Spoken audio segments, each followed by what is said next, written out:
Welcome to Snetterton, where the sun's shining on the first weekend of racing in the 2013 Mini Challenge Championship. With one of the strongest grids ever assembled and 4 races lined up, it's certainly an exciting start to the season. Mini Challenge is now in its 12th year. This season there's a new captain at the helm, Championship promoter Anthony Williams. Well, I've been involved with the championship now for a number of years, firstly as a driver and then as a team manager, and really I just think it's a fantastic championship, and when the opportunity came along to take on the promotion of the championship, it was an opportunity that I really just had to jump at. The Mini Challenge has got such great potential, the raw materials are there, it's a great car to race, a great car to drive, and the brand of Mini is clearly one of the strongest brands in British motorsport. So the opportunity really is to take the Mini Challenge forward to become really the first choice for people in single make racing in the UK. The main reason to be involved in Mini Challenge is to have fun. Enjoy your weekends, have some great racing, get some good results, and then in the long run, if you do well, move on into other championships and really be seen as a feeder to those higher level championships. The first race of the season proved to be a very interesting one for 2 old rivals, one of whom just happened to be the JCW reigning champ. Thought I'd come back and give Luke a run for his money. Unfortunately, I finished 4th, Luke was 5th, which I'm glad about. Our main battle was just between me and Luke, to be honest with you. Off the track with friends, but there's complete enemies on the circuit, and it's all about beating them. That's important. We never give each other an inch, no matter what. We love to hate each other. Well, ahead of the Luke and Lee show, it was Jake Packen who came through to win the first race of the season from Chris Smiley and Chris Smith. In the Cooper class, it was Shane Stoney who took victory from Josh Gollin in his first ever race weekend, with Ollie Walker completing the podium. I've now been joined by a lady, yes, and it's not one of the grid girls. She's in the proper kit here. Grace, you're actually driving in the championship this season, and from what I understand, this is your first ever foray into motorsports, which is amazing. Why? That's entirely correct. I just fancied giving it a bit of a go. My dad did rally cross when I was a lot younger, so I watched him for a fair few years, but I really wanted to have the opportunity to do it myself. Why Mini Challenge then specifically? The Mini Challenge seemed particularly sort of accessible to a complete novice like myself, and especially doing it with the Accelerate team. You have like the full support of them behind you, and I can just sort of tip up and drive because I don't have a clue about the technicalities of the car, but luckily they do. After 2 hard-earned wins yesterday, Shane Stoney finds himself in pole position in the club class, and for the JCWs, it's Jake Packen. So let's get the first of today's very busy race day underway. And Jake Packen has got it all to do from pole position. Alongside him on the front row of the grid is Chris Smiley. Row 2, Chris Smith and Lee Allen, with Allen's arch rival Luke Caudle lining up on the inside of row 3 alongside William Davison. Huge field of cars, and the Cooper class particularly well supported this year with Shane Stoney and Josh Gollin on the front row, then Ollie Walker and Hamish Brandon row 2, with Gideon Cresswell and Ricky Page, the 5th and 6th of the Cooper class cars. Lots of newcomers to the field, including Grace Williams, who lines up in 24th. Touring car with Josh Gollin as the lights go out and away we go. It's a good start from Lee Allen in the blue car. He's got away well as the field charged towards riches for the first time. But the pole sitter Jake Packen in the black number 13 car's got the advantage. Up to second goes Lee Allen, or does he? Because around the outside looks to swoop Chris Smith as the field all cleanly through riches, accelerating on towards the hairpin at Montreal. In the Cooper class, it is Shane Stoney who has just got his nose ahead as Jake Packen leads, but side by side behind. It's Lee Allen just in second with Chris Smiley and Chris Smith both disputing 3rd position as well.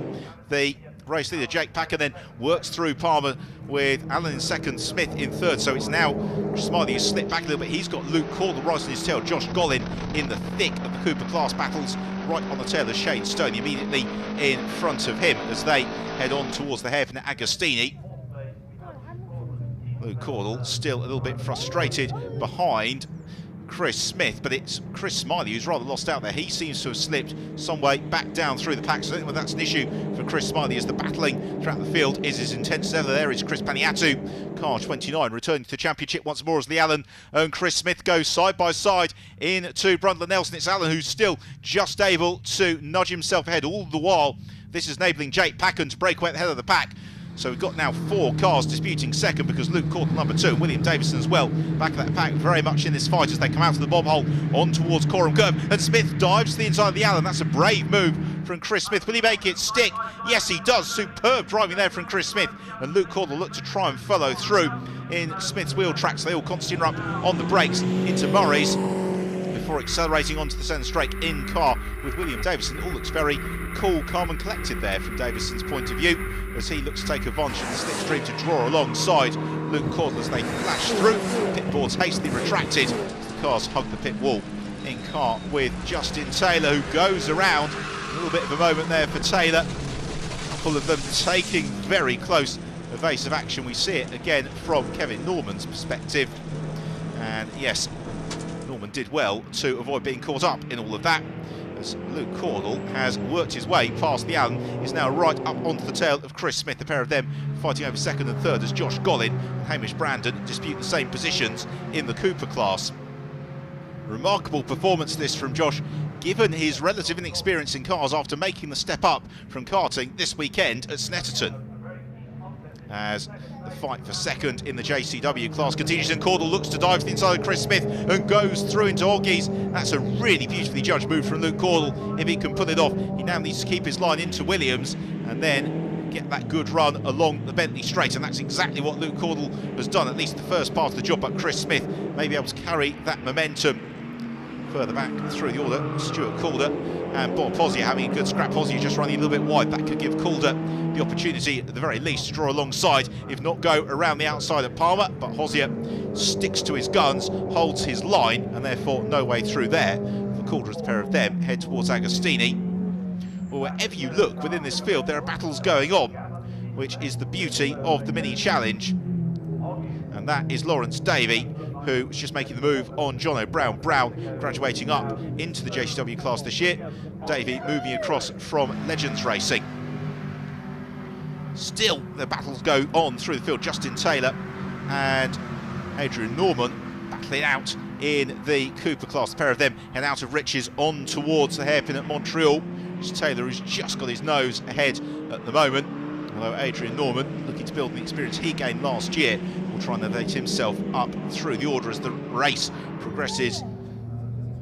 Fortunately, Grace Williams having a slightly more trying time. She's had a quick spin, and Chris Smith, having been demoted by Luke Caudle, is now under real pressure here from Lee Allen. It's going to be even more pressure as Smith bounces across the curbs on the exit of Hamilton, arriving into the braking zone for Oggies, but Smith able to hold the racing line, arriving then into Williams. And I don't think that Allen should have enough of a run. As coming out at the final turn at Morris, it's been a hard race for Jake Packen, but he's controlled it very nicely, and he comes through and takes the victory. With second place Luke Caudle just on the line, third going to Chris Smith from the Allen. A delighted Luke Caudle with a runners-up finish on his returning weekend to the mini challenge. So let's take a look at the results then, with victory for Packen, second Caudle, third was Chris Smith, fourth the Allen, with William Davison and Lawrence Davey completing the top 6. In the class results then, the JCW class, the top 3 in the race overall, so Packen from Caudle and Smith. And in the Cooper class, it's another victory for Shane Stoney, with Josh Gollin able to pip Hamish Brandon. With 2 further races to come, there'll be cheers, but not champagne on the podium. Jake, really nice, comfortable win for you on the second race. Yeah, it's been a fantastic weekend. It's been a long time coming. I've had the best part of 18 months off now. So yeah, we've really enjoyed it. Yesterday we had a good race, bit of a battle with Lee, which was nice. We've raced together for a long time, and then today, just a clean start really. Got off the line well, and then just watched them all battling behind me and managed to create a nice gap really. The fun continues here at Snetterton with the mini challenge in just a few, so we'll see you after the break.